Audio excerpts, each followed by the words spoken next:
సద్గురు నమః.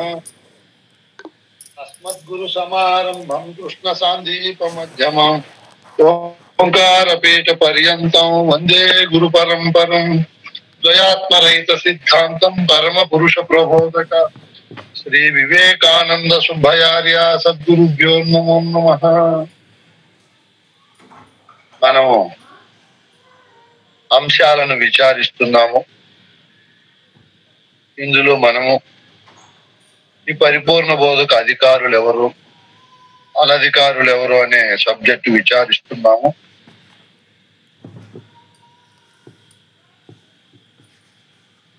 ఈ బోధక అధికారులను గురించి విచారించాము. నిన్నటి రోజు అనధికారులు ఎవరు అనే అంశం విచారిస్తున్నాము. ఇందులో ఈ బోధకు అనధికారులు ఎవరు అన్నప్పుడు జనన మరణం అనే ఘోర సంసార బాధ పోగొట్టుకోవాలనే ఆపేక్ష లేని వారు, మరియు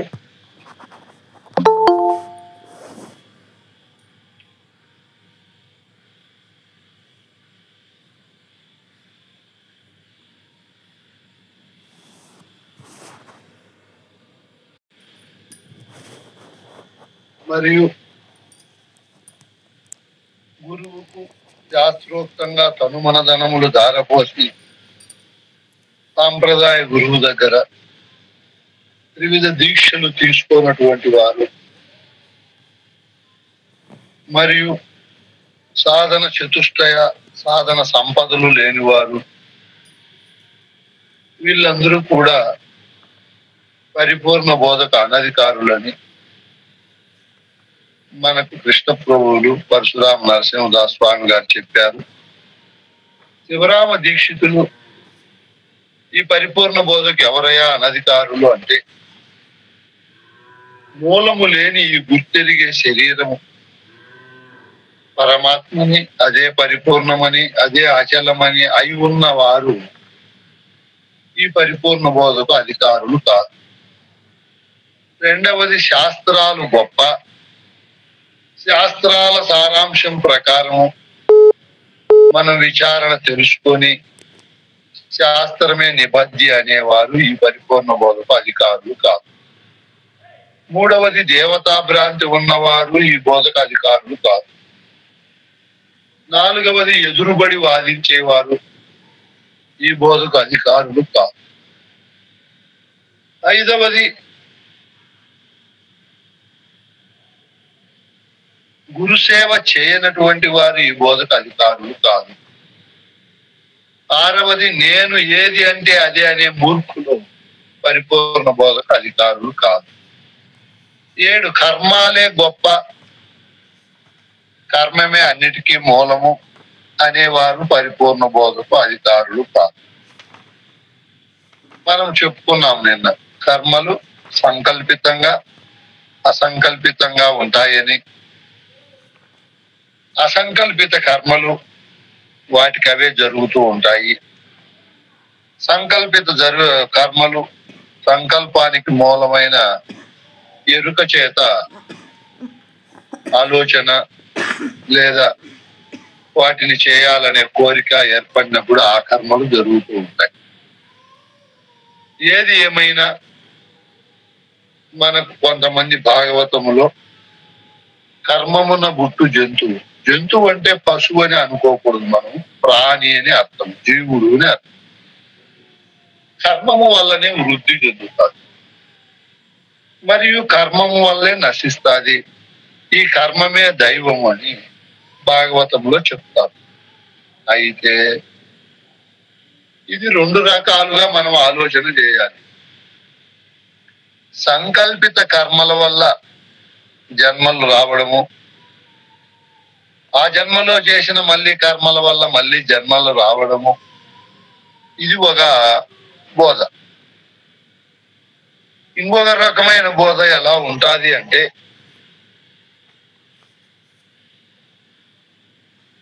ఇప్పుడు ఏదైనా కర్మతోనే జరుగుతుంది, ఒక పరిపూర్ణము తప్ప సూర్యునిలో కర్మ జరుగుతూ ఉంది, అది అసంకల్పిత కర్మ. సూర్యుని చుట్టూ భూమి తిరుగుతా ఉంది, అది అసంకల్పిత కర్మ. ఇవి ఎడతెరిపి లేకుండా కర్మలు జరుగుతూ ఉంటాయి. ఈ భూమి పంచభూతాత్మకంతో కూడి ఉంది. ఇందులో మొక్కలు, క్రిమికీటకాలు, పక్షులు, జంతువులు, మానవులు ఇవన్నీ కూడా ఏర్పడుతూ ఉంటాయి. ఇవన్నీ కూడా అసంకల్పిత కర్మ. అలాగే యుక్త వయసులో ఉన్నటువంటి స్త్రీ పురుషులు, వాళ్ళు మనుషులు, పక్షులు, జంతువులు ఏవైనా కానీ ప్రతిక్రీడ అనే మహా సృష్టి యజ్ఞము జరిగినప్పుడు అందులో ఈ జీవులు అనేటివి ఏర్పడతాయి. అంటే ఇది కూడా సంకల్పము లేకుండా అసంకల్పితంగా జరిగే కర్మ. నాకు ఇటువంటి కుమారుడు, ఇటువంటి కుమార్తె ఈ విధమైన సద్గుణాలతో ఇట్లా ప్రకాశించాలని మనం సంకల్పం చేసుకుంటే అటువంటి వారు పుట్టరు. ఆ పుట్టుక అనేది తనకు తానుగానే ఏర్పడతాడు. అంటే ఈ కోణములో కర్మము వల్లే ప్రాణులు పుడుతున్నాయి. నిరంతర కర్మ జరగడం వల్ల శరీరంలో ఇది పెరిగి పెద్దదవుతుంది, మళ్ళీ తరిగిపోయి ఒక రోజు లేవు. ఈ సృష్టి ఏర్పడతా ఉంది అని మనము ఆ పద్యానికి భావన అర్థం చేసుకోవాలి. సంకల్పించే కర్మ వల్ల సృష్టి జరిగింది, సంకల్పముతోనే ఇవన్నీ కూడా ఏర్పడుతున్నాయి అనేది సృష్టి ఏర్పాటుకు నిర్వచనం సరిపడదు. కాబట్టి కర్మాను నిబద్ధి గొప్ప అని చెప్పే వాళ్ళు అప్రమాణులు, వాళ్ళు ప్రమాణం తెలియనటువంటి వారు, వారికి ఈ బోధకు వాళ్ళు అనధికారులు. ఇంకా 8వ స్త్రీ భ్రాంతి కలవారు పరిపూర్ణ బోధకు అనధికారులు. కృష్ణ ప్రభువులు కూడా చెప్తాడు, జిహ్వోపస్థ విషయమి లెవి కలవో వాటిని విడువలేని గురువులను ఎవరైతే చేరి కొలుస్తారో వాళ్ళు ఈ గురువులో చెడిపోతారు అని చెప్పాడు ఆయన. జిహ్వ అంటే నాలుక. గురువుకు నాలుక పైన కోరికలు నశించి ఉండాలి గురువు. మనం అష్టోత్తర శతనామావళిలో కూడా చెప్తాం, గురువు విమలాయ నమః అంటాం. ఏ మలినము లేని మహనీయుడు, అమల స్వరూపుడు, మలినము లేనివాడు. తనకు ఏది దొరికితే అది నాకు ఈ రోజు ఇది ప్రాప్తమయ్యింది, నా ప్రారంభంలో ఉండి గురు ప్రసాదం దొరికింది అని అచల బోధ ఎరిగిన అశరీర గురువు తిండికి ప్రాధాన్యత ఇవ్వడు. ఏదో జఠరాగ్నికి సమయానికి అంత పంపల్లని పంపుతూ ఉంటాడు. ఇంకా ఉపస్థ అనగా శరీరములో మూత్రము విసర్జించే కర్మేంద్రియం. అది 2 రకాలుగా పనిచేస్తుంది, మూత్ర విసర్జన మరియు సృష్టి క్రమము. సృష్టి అనే మహాయజ్ఞానికి కర్తగా ఉంటుంది. ఈ విధమైనటువంటి పద్ధతుల్లో గురువు గారు ఆ మహాయజ్ఞం అయిపోయింది, సంతానము ఏర్పడింది, ఎంతకాలము ఆ సుఖాన్ని అనుభవించినా అంతే కదా అని దానికి ప్రాధాన్యత ఇవ్వకూడదు. ఇంకా శిష్యస్థానములో ఉండే మహనీయులు కూడా పురుషులకు స్త్రీల పైన, స్త్రీలకు పురుషుల పైన భ్రాంతి ఉండకూడదు. భ్రాంతి ఉంటే ఈ బోధకు అధికారులు కాదు. ఎందుకు అధికారులు కాదు అంటే, ఏ దురలవాటు ఉండినా మనస్సు అక్కడికే పరితపిస్తారు. ఒక జూదమాడేకైనా, ఒక వ్యభిచారమైనా, ఒక త్రాగుడైనా, ఏదైనా సరే ఒక మానవునికి ఉండరాని అలవాటు ఉంటే వాడు బోధాభివృద్ధిని చెందలేడు. ఎంతో బహుముఖ ప్రజ్ఞావంతుడై అది కూడా ఎప్పుడైనా లభించినప్పుడు గురుప్రసాదం అని దానిపైన భావము లేకుండా ఉంటే అది చాలా కష్టము. ఆ మాట మనం చెప్పుకోకూడదు, మొదటి మాటే చెప్పుకోవాలి. ఎవరికైనా ఏ దురలవాటు ఉన్నా వారు ఈ బోధను సాంగోపాంగంగా పరిశీలించి బోధ స్థితిని అనుభవించలేదు. ఎప్పుడూ వాళ్ళ మనసు ఆ నరక కోపములేకే పోతారు. చనిపోయిన తరువాత నరకము లేనే లేదు. ఎవరికైతే దురలవాట్లు ఉంటాయో వాడు నరకంలో ఉండినట్లే. మందు తాగేవాడైనా, వ్యభిచారం చేసేవాడైనా, దొంగతనాలు, అబద్ధాలు చెప్పేవాడు, జూదమాడేవాడు, వీళ్ళందరూ కూడా స్వర్గంలో ఉండినట్లు కాదు. ఎప్పుడు వాళ్ళ మనసు వాటి వైపు పరితపిస్తూ దుఃఖానికి, వెతుకులాటకు, నిరంతర నిరీక్షకు కారణమై సుఖము సంతోషము లేకుండా ఆందోళన, అలజడి, దుఃఖము మరియు భయము ఇవన్నీ పీడిస్తూ ఉంటాయి. అందుకే పెద్దలైన మహనీయులు పురుషునికి స్త్రీ భ్రాంతి, స్త్రీకి పురుషుల భ్రాంతి ఉండకూడదని ఒక మాట. ఇంకా అంతరాంతరాల్లో రహస్యమైన అర్థమైన మాట ఏమి అన్నప్పుడు, స్త్రీ అంటే సత్వగుణము, రజోగుణము, తమో గుణాలతో ఉండే ప్రకృతి. నేను పరమాత్మనని తెలుసుకోకుండా ఉండే వాళ్ళంతా స్త్రీ స్వరూపులే. సత్వ, రజో, తమో గుణాలతో ఉండేవాళ్ళు వాళ్ళు స్త్రీ దేహ స్వరూపులైనా, పురుష దేహ స్వరూపులైనా ఎవరైనా సరే నేను పరమాత్మనని తన స్వరూప జ్ఞానం లేని వారు స్త్రీలతో సమానమే. వారు సత్వ, రజో, తమో గుణాలతో ఉంటారు. వారికి పరిపూర్ణ బోధ చెప్పితే చెవిటి వానికి శంఖం ఊదినట్టు, వానికి సూర్యుని చూపినట్టు, షండునికి రంభ, ఊర్వశి వాళ్ళ పుత్రులు వర్ణించినట్లు ఉంటాదే గాని ప్రయోజనం. అందుకే ఇక్కడ స్త్రీ అనగా జడమైనటువంటి శరీరం. శరీరమే నేను అనుకోనున్నటువంటి వారు ఆ శరీరం పైన వచ్చే సత్వ, రజో, తమో గుణాలకు బద్దులై ఉంటారు. అటువంటి వారు పరిపూర్ణ బోధకు అర్హులు కాదు. ఇంకా 9వది జ్ఞానమే గొప్ప, జ్ఞానము పొందితేనే మానవ జన్మ తరింపబడతాది అనే వారికి కూడా ఈ పరిపూర్ణ బోధ లభించదు. వారు ఈ బోధకు అర్హులు కాదు. ఎందుకంటే శంకరాచార్యులు వివేక చూడామణిలో, వశిష్ఠులు వారు యోగ వాసిష్టము, జ్ఞాన వాసిష్టములో, మరియు సమర్థ రామదాసు దాసబోధలో, ఒక యోగి ఆత్మకథలో, పరమహంస యోగానంద అనే గురువు, ఇటువంటి గ్రంథాలలో పెద్దలైన వారు జ్ఞానము గొప్పది, జ్ఞానము గొప్ప. జ్ఞానము ఎందుకు గొప్పది కాదు అంటే, జ్ఞానము, జ్ఞాత అని రెండు ఉంటాయి. జ్ఞాత అంటే తెలుసుకునేవాడు, జ్ఞానము అంటే ఆ తెలుసుకునే వానికి తెలియబడేది. నేను జ్ఞాతను, నేను తెలుసుకునేవాడను, నేను పరమాత్మ స్వరూపుడును అనే జ్ఞానము లేకుండా ఇంకా వేదాలు, ఉపనిషత్తులు, బ్రహ్మసూత్రాలు, అష్టాదశ పురాణాలు, సృష్టిలో ఎంత నీకు జ్ఞానం ఉండినా అది ప్రయోజనాన్ని సమకూర్చదు. ఏటికి నీరు మోసినట్లే ప్రయోజనం ఉండదు. గుడ్డివానికి మంచి అద్దం ఇచ్చినట్లే మూగవానికి సంగీతము నేర్పినట్టు ఉంటారు. అందుకే పెద్దలైన మహనీయులు జ్ఞానము కాదు గొప్పది, జ్ఞాత గొప్పది. ఇప్పుడు మీరు జ్ఞాన స్వరూపుల, జ్ఞాత స్వరూపులనైనా? జ్ఞాత స్వరూపుల స్వామి.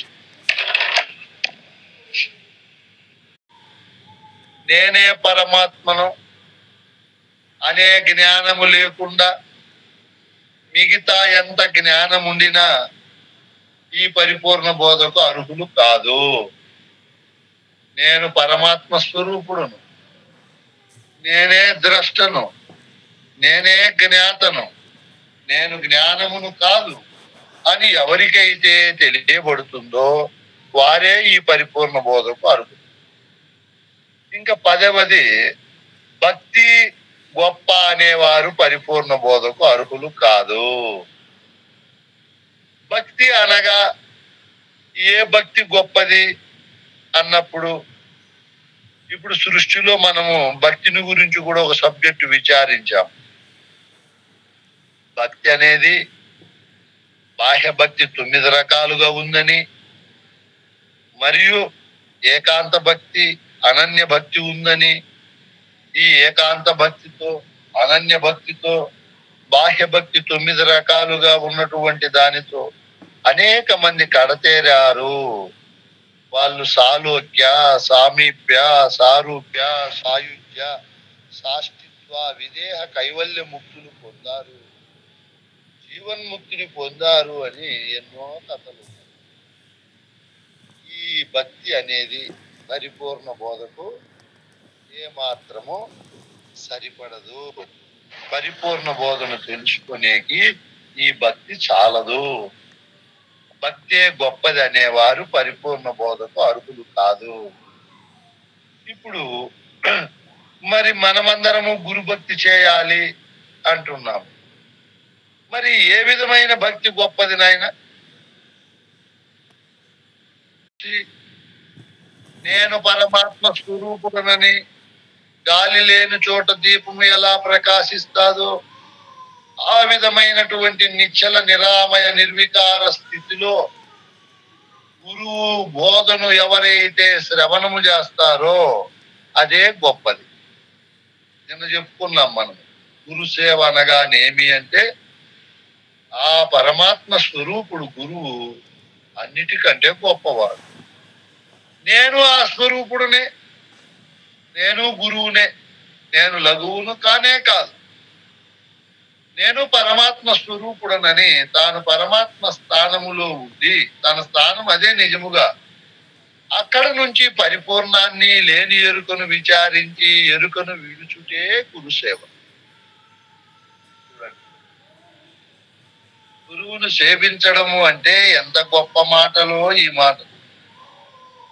తాను పరమాత్మ స్థానాన్ని అలంకరించి అక్కడ గురువు చెప్పే పరిపూర్ణమును అంటే ద్వాదశాక్షరిని, లేని ఎరుకను గురించి చెప్పే షోడశాక్షరిని, ఆ ఎరుకను విడిపించే పంచదశిని విచారించి తాను అశరీరుడై, అనహంకారుడై, అనిమిషుడై, గురువాక్య పరిపాలకుడైన వాడే గురుసేవకుడు.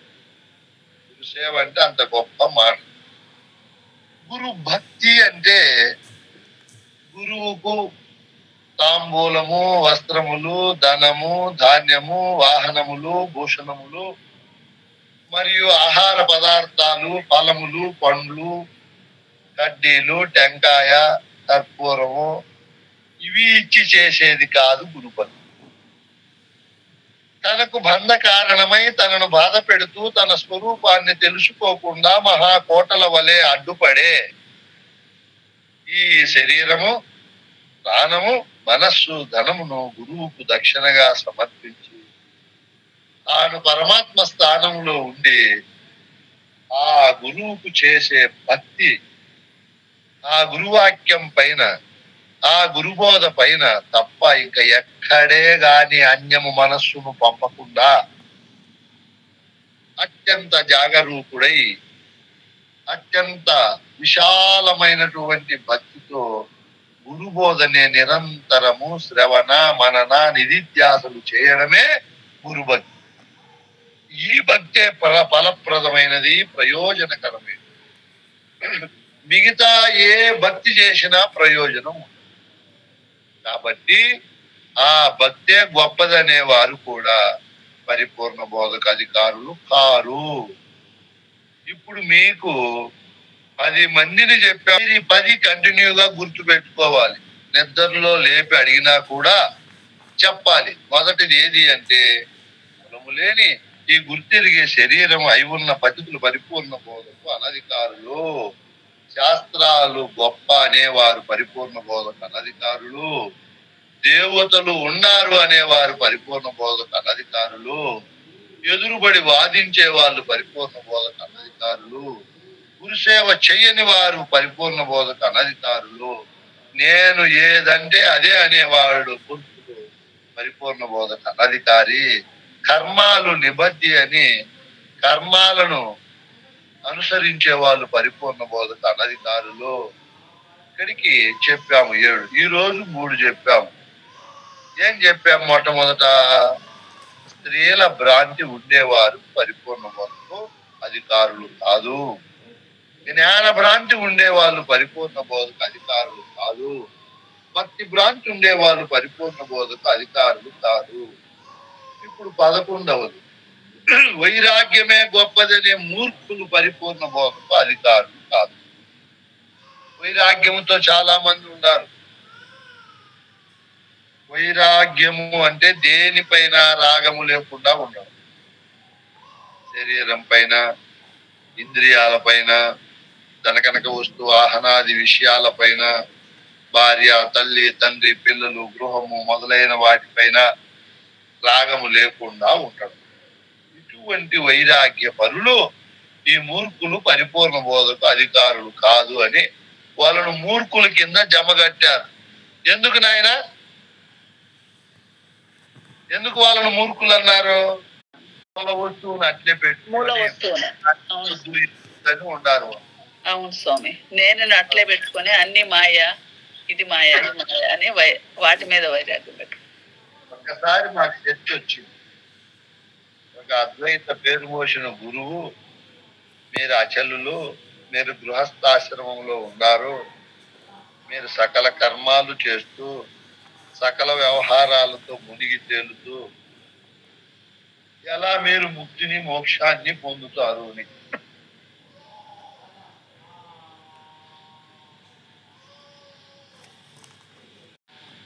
నాయన,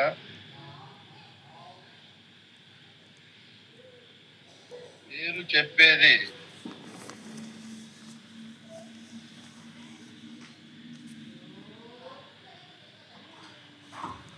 మంచి మాటలే మీరు చెప్పేది, మేము కాదనలే. ఆశ్రమంలో ఉన్నాము, అనేక లంపటలు కర్మలు వ్యావహారికంగా మేము మునిగి తేలుతున్నాము. మీరు నిర్మలాంతఃకరణ కలిగి సమస్తాన్ని రోసి కాషాయ వస్త్రాలు వేసుకొని మీరున్నారు. మీరు ఆ వస్త్రాలు ధరించడంలో గొప్పే, మేము కాదనలేదు. మేము రంగురంగుల వస్త్రాలు ధరిస్తూ రంగురంగుల ప్రపంచములో రంగుల రాట్నం వలె తిరుగుతూ పండితో మమేకమవుతుంది. మీరు వస్త్రాలు ధరించి మాకివేమీ వద్దని మీరు నిర్మలంగా ఉండాలి. అయితే సన్యసించరానివి మీరు సన్యసించారు, సన్యసించవలసినవి సన్యసించలేదు. మీరు నిద్రను సన్యసించారా? ఆహారాన్ని సన్యసించారా? నీళ్లను సన్యసించారా? మంచి మంచి యాపిల్ పండ్లు, దానిమ్మ పండ్లు, కార్లు, ఏసీలు, బంగ్లాలు సన్యసించారా? హరిజనులను, గిరిజనులను, ఎరికిలి, ఆనాది దుమ్మి, వడ్డీ మొదలైన శూద్రులను మీరు సన్యసించారా? వాళ్ళతో మమేకమయ్యారా? శాస్త్రాలు అవిరుండి నేర్చుకొని మేము గొప్ప, మీకు ఆచరణ మమ్మల్ని తీసేస్తారా? మూర్ఖులారా మీరు! మా కాలి గోటి కూడా మీరు సమానులా? మాకుండే 33 కోట్ల ఎంట్రుకుల్లో ఒక ఎంట్రుకు మీరు సమానులు కాదయా? మేము ఉచితంగా డబ్బు సంపాదించి మేము తింటూ 10 మంది గురు పూజలు పెట్టి ఒరిజినల్ పరిపూర్ణ బోధన వ్యాప్తి చేసే వాళ్ళం మేమయ్యా. మమ్మల్ని మీరు తీసేస్తారా? ఏమి సన్యసించారయ్యా?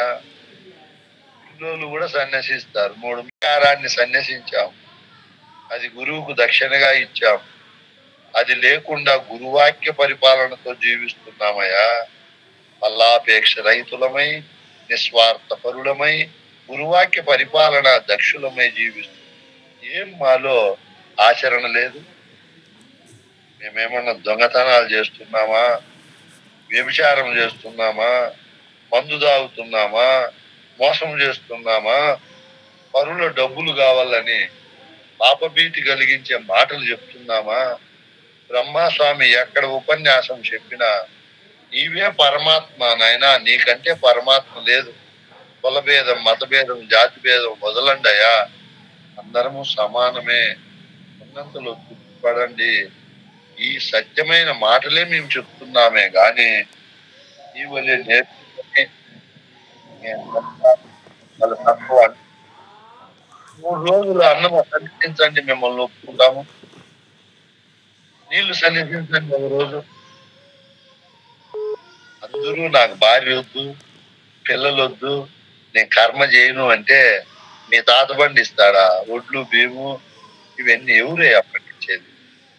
పెళ్లి మా పెళ్లి వద్దంటే సృష్టి ఎండిపోదు, సృష్టి నిలబడతాదా?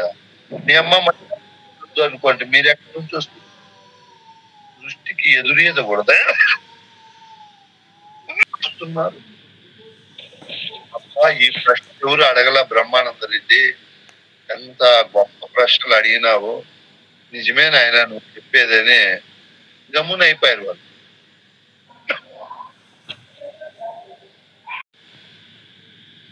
అందరూ వైరాగ్య పరులైతే కర్మ చేసేది ఎవరు? అందరూ తపస్సు జ్ఞానం చేస్తే అన్ని ఉత్పత్తి అవుతాయా? వ్యవసాయం చేసేదే యజ్ఞము, వ్యాపారం చేసేది తపస్సు, ఉద్యోగం చేసేదే ధ్యానం. పనులు చేయాలి.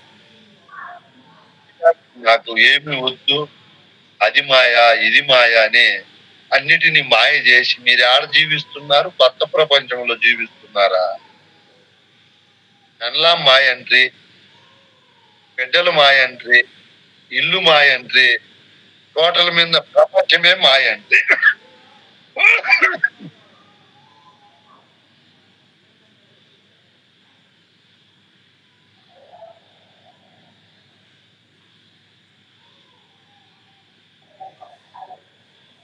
పనికొచ్చే సిద్ధాంతం కాదు నాయన. నేనే పెనుమాయ, నేననే అహంకారమే మాయ. బాగా చూపించాడు శిష్యుని గురువు.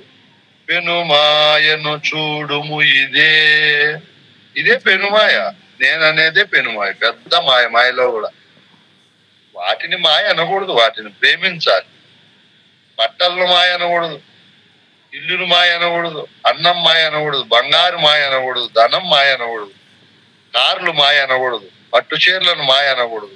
ఎవరు నీకు హక్కు ఇచ్చినారు మాయ అనమని? మాయ అయిపోయినాయవే. ఒక మంచి మేధావి పిల్లోడు భలే చదువుకున్నాడు, ఒక పల్లెటూరు అమ్మాయిని పెళ్లి చేసుకున్నాడు. పాప కొంచెము శాంత స్వభావము, సత్వగుణం, తొందరపడి మాట్లాడదు. ఏ పని చెప్తే అది చేసుకుంటా, అత్తమామలకు సేవ చేసుకుంటా, ఇద్దరి సంతానాన్ని కానీ భర్తకు అందరికీ విధేయతగా ఉంది ఆ అమ్మాయి. ఈ పిల్లోడు ఎవరన్నా రాని, నేను మహామేధావిని, నేను గొప్పవాడను, మా నాయన 3 ఎకరాలు ఇచ్చింటే నేను 30 ఎకరాలు చేశాను, మా నాయన 30,000 ఇచ్చింటే నేను 3 కోట్లు చేశాను, 3 కేజీలు బంగారు సంపాదించాను, నా భార్య అంత గొప్ప తెలివైంది కాదు, హుషారు తక్కువ అని తన డబ్బాను కొట్టుకుంటా ఉన్నాడు. 2 ఏళ్ళు 5 ఏళ్ళు వినింది. ఇద్దరు పిల్లలు నాడు వదిలేసి 6వ సంవత్సరం అమ్మగారి ఇంటికి వెళ్ళిపోయి ఏడు చూసినాడు. వారము 10 రోజులు నెల వీళ్ళ తాత కనపడతాడంట. వాళ్ళకి స్నానాలు చేపించి స్కూలు పంపించి వంటలు వండి పాత్రలు కడిగి వచ్చిన బంధు బాంధవులకు మర్యాదలు చేయడము, ఇవన్నీ మనం బాగా ఆలోచన చేస్తే భార్యకి ఎంత జీతం ఇచ్చినా తక్కువే. మనం అన్ని పనులు చేస్తారు. స్త్రీ మహాశక్తి స్వరూపుడు తల్లు. నెల తర్వాత పోయినాడు అత్తగారింటికి. రా పొదాం భార్యమని, పొరపాటు అయింది, ఏమో చెప్పా పెట్టకనే వచ్చేసినావు అంటే, ఎప్పుడూ నిన్ను పొగుడుకుంటా ఉంటావు, నన్ను తీసేస్తావు, నేను అంత పనికిరాని మనిషిని, నేను ఇంకెందుకు రావాల మీ ఇంటికి, నువ్వు అంత గొప్ప, నువ్వే చేసుకో సంసారము, నేనేదో ఇక్కడ ఉండిపోతాను అని చెప్పి. అప్పుడు దీర్ఘాలోచన లేక చెప్పినానండి, నన్ను క్షమించు, ఇప్పుడు తెలిసింది నీ గొప్పతనం, రా పోదామని పిలుచుకొని వచ్చినాడు. ఆ భార్య తెలివైంది కాబట్టి అలిగిపోయింది. ఈ శరీరానికి తెలివి లేదు. ఇది నవరంధ్రాల పచ్చి మాంసపు మైల తిత్తి, ఇందులో ఉండేది మలము, మూత్రము, జొల్లు, కపము, ఎన్ని మనం శరీరాన్ని తీసేసే మాటలు చెప్పినా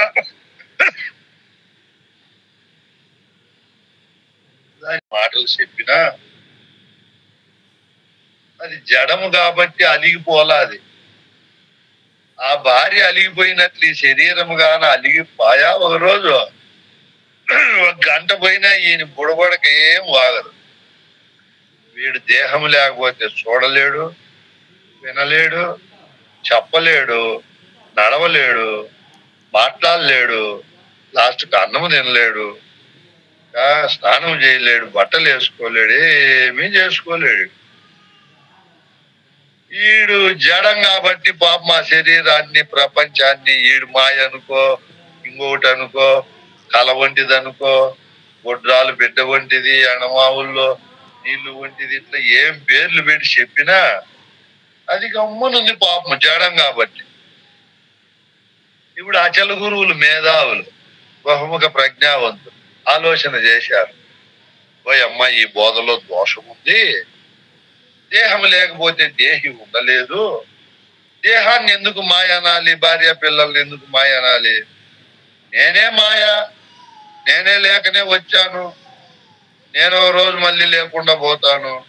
తనను తాను మాయ చేసుకొని ఉండడమే నిజమైన వైరాగ్యం. మీకు నేను నిన్ననో మొన్ననో ఒక మాట చెప్పాను. నీవులో నేనుంది, అన్నిటిలో ఉండాలి. బంగళాలు, కార్లు, వజ్రవైఢూర్యాలు, ఏసీలు, పరివారము, కోటాను కోట్ల డబ్బు, అన్నిటిలో నేనుండాలి. నేనులో ఏది ఉండకూడదు. ఇది అచల సాంప్రదాయం. నీ నాకే ఉన్నాయని కేకలు పెట్టకూడదు. గురువిచ్చాడు పోని తేలిగ్గా ఉండాల నిరహంకారులమై. అన్ని అనుభవించాలి. ధర్మంగా, న్యాయంగా, సత్యంగా మనం సంపాదించుకొని పాడుబడిన పొట్టలేకి అన్నమైతేనేమిరా, సున్నమైతేనేమిరా, మట్టి మన గురువు ఇచ్చాడు. మంచి పట్టు పీతాంబరాలు ధరిస్తాము, మంచి భోజనం తిందాము, మంచి మంచి గురు పూజలు పెడదాము, సద్గురువులకు బాగా సన్మానాలు చేస్తాము, వాళ్ళతో బోధ విందాము, వాళ్ళని ఆనంద పెడదాము. ఇంకేం కావాలి మన జీవితానికి? మన కొడుకులా చేతులు ఉన్నాయి, కాళ్ళు ఉన్నాయి, సంపాదించుకుంటారు. మన వాళ్ళు సంపాదించుకుంటారు. మనం అన్ని సంపాదించిస్తే వాళ్ళు సోమరులు అయిపోతారు. భారతీయుల సిద్ధాంతము ఈ విధమైన పద్ధతుల్లో మంచిది కాదు. మిగతా ప్రపంచ దేశాల్లో పిల్లలకు రెక్కలు వస్తానే వాళ్ళు పక్షి పిల్లలు కదా ఎట్లా ఏరే పెట్టేస్తాయో జంతువులు, అట్లా వాళ్ళు కూడా పెట్టేస్తారు. ఇంక మీ బతుకు మీరు బతుకోండి ఆయన. ఈడు 4వ తరమైన సత్తా అంటాడు. మనవడు, ముని మనవడు, మళ్ళీ మనవడు ఎట్లా బతుకుతాడేమో. వాళ్ళేం బాగా బ్రతుకుతారు. ఈడు చింత చేస్తాడు. ఇవి లేకుండా మన వరకు కొడుకు కూతుర్లు పెళ్లిళ్ళు చేసేసాం, వాళ్ళు వాళ్ళ పనులు చేసుకుంటున్నారు. మనం అడ్డపడకూడదు. ఒక తరం బాగా బ్రతకచ్చు, ఒక తరం చెడిపోవచ్చు, మళ్ళా తరం బాగా బ్రతకచ్చు. అన్ని తరాలు ఒకే విధంగా బ్రతికే కుదరదు. లేదా పిల్లలే లేకుండా వంశం అంతరించను కూడా అంతరించవచ్చు. ఎవరి చేతుల్లో ఉంది నాయన? మన వరకు చింత చేసి మన పనులు మనం చేసి నిర్మలంగా ఉండాలి. ఇంత వైరాగ్యము, అవసరమైన వైరాగ్యాన్ని కలిగి ఉండాలి. వైరాగ్యమే గొప్పది అనే